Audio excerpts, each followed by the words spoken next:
Uttarakhand open university के community radio hello Haldwani में मैं नागेंद्र आपका फिर से स्वागत करता हूं दोस्तों। और बात चल रही है शेक्सपियरियन ड्रामा और शेक्सपियरियन ड्रामा के जितने भी एस्पेक्ट्स हैं जो कई पिछली सीरीज़ से हमारे पास लगातार एक बढ़िया डिस्कशन उस पर हम लोग कर रहे हैं। तो आज जो मैं ये बताना चाहूँगा कि जो शेक्सपियर के ड्रामा का जो सफ़र है वो अब सिर्फ 2 एपिसोड का रह गया है, जिसमें हमने लगभग हर तरीके के ड्रामा डिस्कस कर लिए हैं। और आज जो प्लेस की मैं बात करने वाला हूँ वो आप जानते हैं कि हम लोग कॉमेडी से शुरू हुए थे, फिर ट्रेजी कॉमेडीज़, फिर हिस्टोरिकल प्लेस और रोमांसेस, और अब आज हम बात करेंगे जो लास्ट एस्पेक्ट है शेक्सपियर की जो है प्लेस का, जिनमें आते हैं शेक्सपियर के जितने भी रोमन प्लेस लिखे गए हैं, तो उनके बारे में बात करते हैं। और इस एपिसोड में बात करते हैं कि क्या वो चीज़ थी जिससे एलिजाबेथन इंग्लैंड में यानी शेक्सपियर के टाइम पे रोमन प्लेस का इतना क्रेज़ रहा और रोमन प्लेस इतने फेमस हुए, और क्या इन रोमन प्लेस में जितनी चीज़ें दिखाई गई वो ऐतिहासिक रूप से सच थी या क्या वो तथ्यपरक थी। इन सब चीज़ों पे बात करते हैं। तो शुरू करते हैं कि एलिजाबेथन जो है इंटरेस्ट रोमन हिस्ट्री में किस तरीके का था शेक्सपियर के टाइम पे। तो अगर हम देखें कि जो इंग्लैंड का रेनेसा का टाइम था, जिसे हम पुनर्जागरण का टाइम कहते हैं, तो वो उस समय जो है एक चीज़ में ख़ास बढ़ोतरी हुई। वो चीज़ थी कि ग्रोथ जो लोगों की हुई वो या इंटरेस्ट जो हुआ वो क्लासिकल लाइफ और लिटरेचर की ओर बहुत झुकाव हुआ,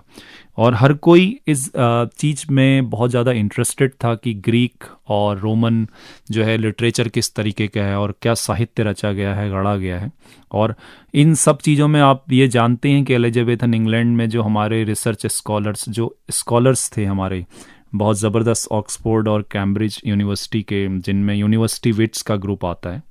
तो इन लोगों का भी एक अच्छा खासा योगदान रहा है। तो जब भी कोई नई चीज़ इंग्लैंड की हिस्ट्री जो है प्लेज में या किसी भी लिटरेचर में, जब भी कोई नॉलेज जो है वो एंशियन ग्रीस या फिर रोम की से रिलेटेड होती थी या जुड़ती थी, तो इंग्लैंड के लोग दिल खोल के उसका स्वागत करते थे। और ये रेनेसा का एक ख़ास जो है आप समझ सकते हैं कि पहलू था। यहाँ तक कि जो है एक उस समय जो जितना भी हमारे पास रोमन प्लेज और रोमन चीज़ों की जानकारी है या ऐतिहासिक घटनाओं की जानकारी है, रोमन कैरेक्टर्स के बारे में रियल जो हमारी समझ बनती है, वो है सर थॉमस नॉर्थ, एक जो है राइटर रहे हैं, उनका एक ट्रांसलेशन है, और वो ट्रांसलेशन है उनका प्लूटार्क्स लाइव्स।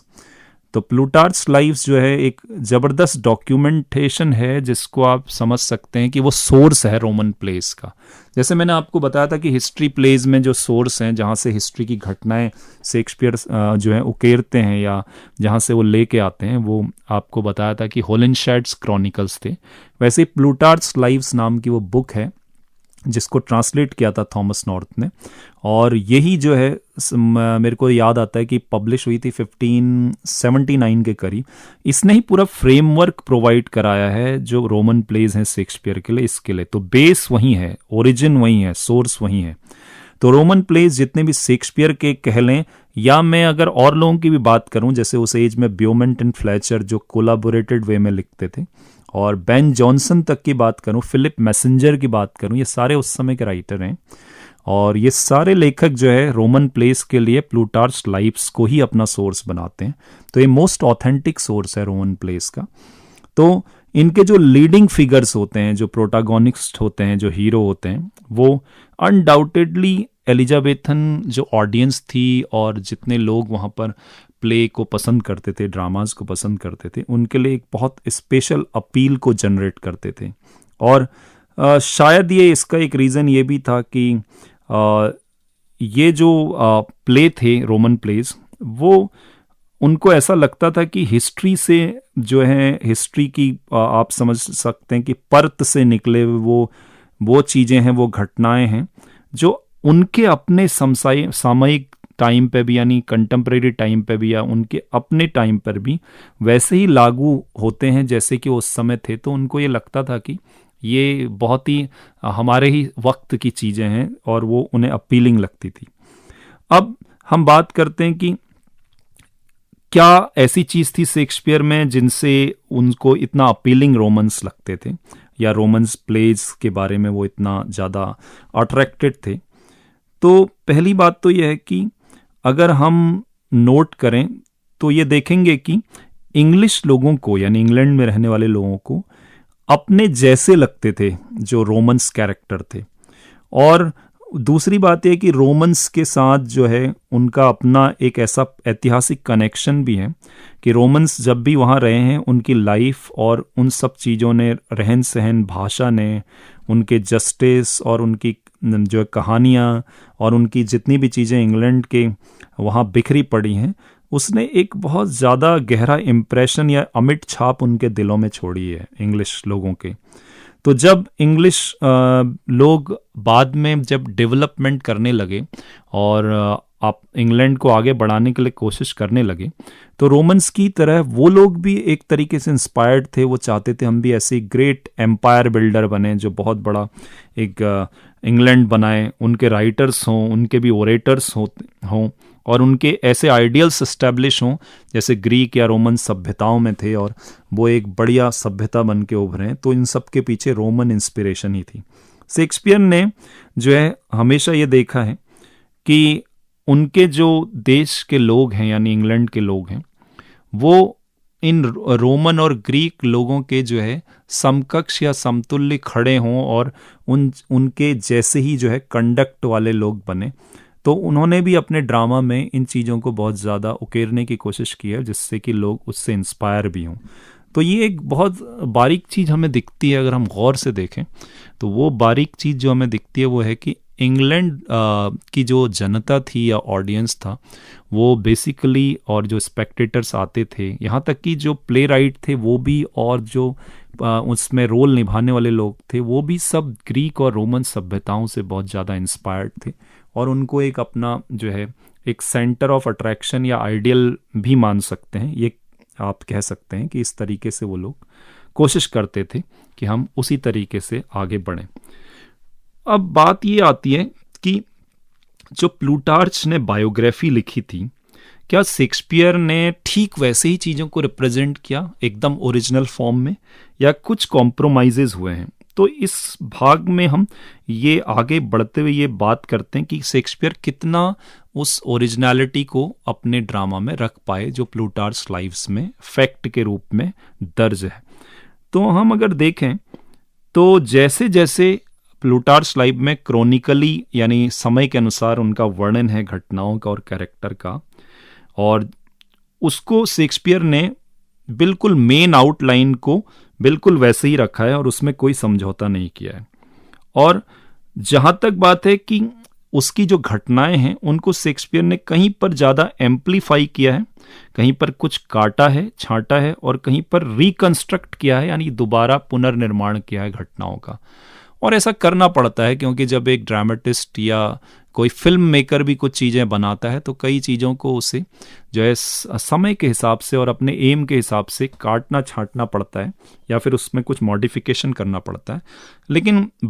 इस बात को तरजीह दी जानी चाहिए कि जो मेन टाइम लाइन है उससे कोई समझौता ना हो, और शेक्सपियर ने कुछ ऐसा ही किया है। मेन टाइम लाइन बिल्कुल ओरिजिनल प्लूटार्च लाइव्स की है, और उसमें कुछ मॉडिफिकेशन, एम्प्लीफिकेशन या ओमिशन जरूर है।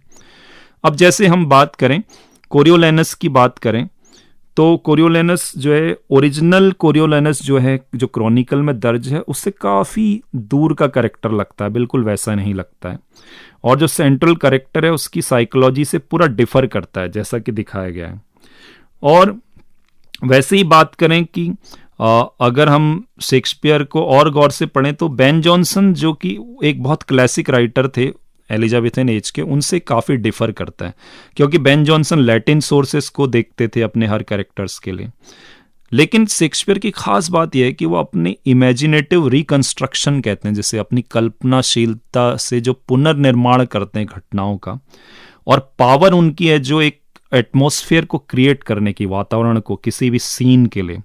और ऐसे कैरेक्टर या ऐसे लोग क्रिएट करने की जो ऐसा लगता है कि हमारे आसपास के लोग हैं, बिल्कुल हमारा एक पड़ोसी है, हमारा एक दोस्त है, हमारे साथ में रहने वाला कोई व्यक्ति है, और ऐसा लगता है कि इन लोगों के साथ हम रोज उठते या बैठते हैं। तो इतना जो लाइवली क्रिएशन है कैरेक्टर्स का,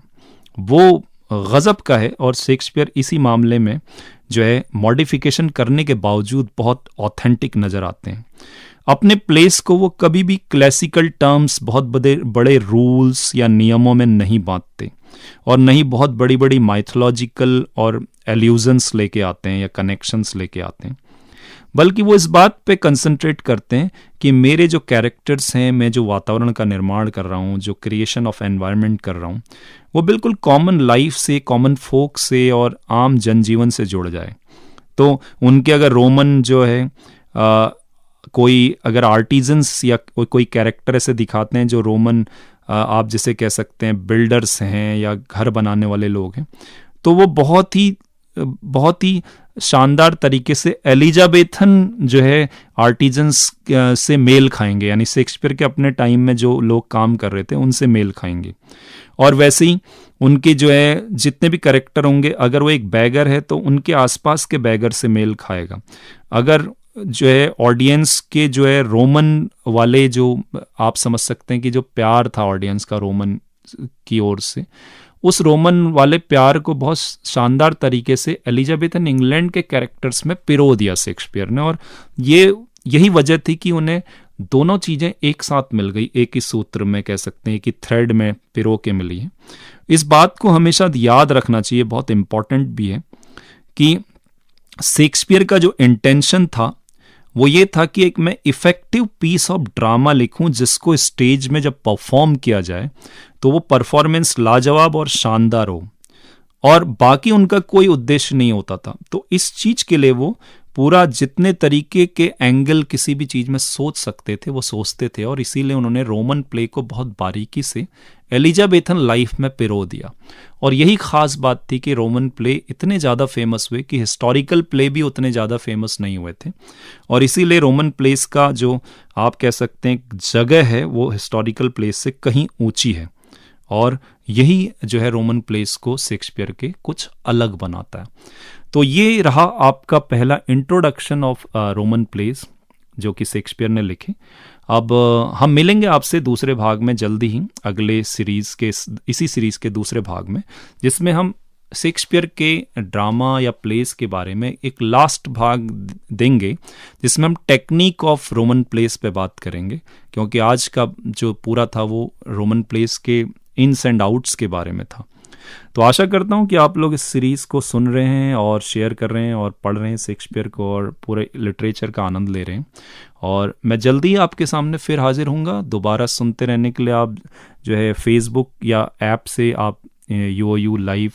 में भी जा सकते हैं, वहाँ से भी सुन सकते हैं, और जो हमारा हेलो हल्द्वानी रेडियो ऐप है उसमें भी सुना जा सकता है, और साथ ही साथ आप फेसबुक में डायरेक्ट लिंक से भी इसे सुन सकते हैं। तो आप सभी को से विदा लेता हूं, और जल्दी ही मिलूंगा इसी के अंतिम भाग में, जो कि शेक्सपियर का इस पूरी सीरीज़ का अंतिम भाग होगा। थैंक यू, और सुनते सुनाते रहिए हेलो हल्द्वानी।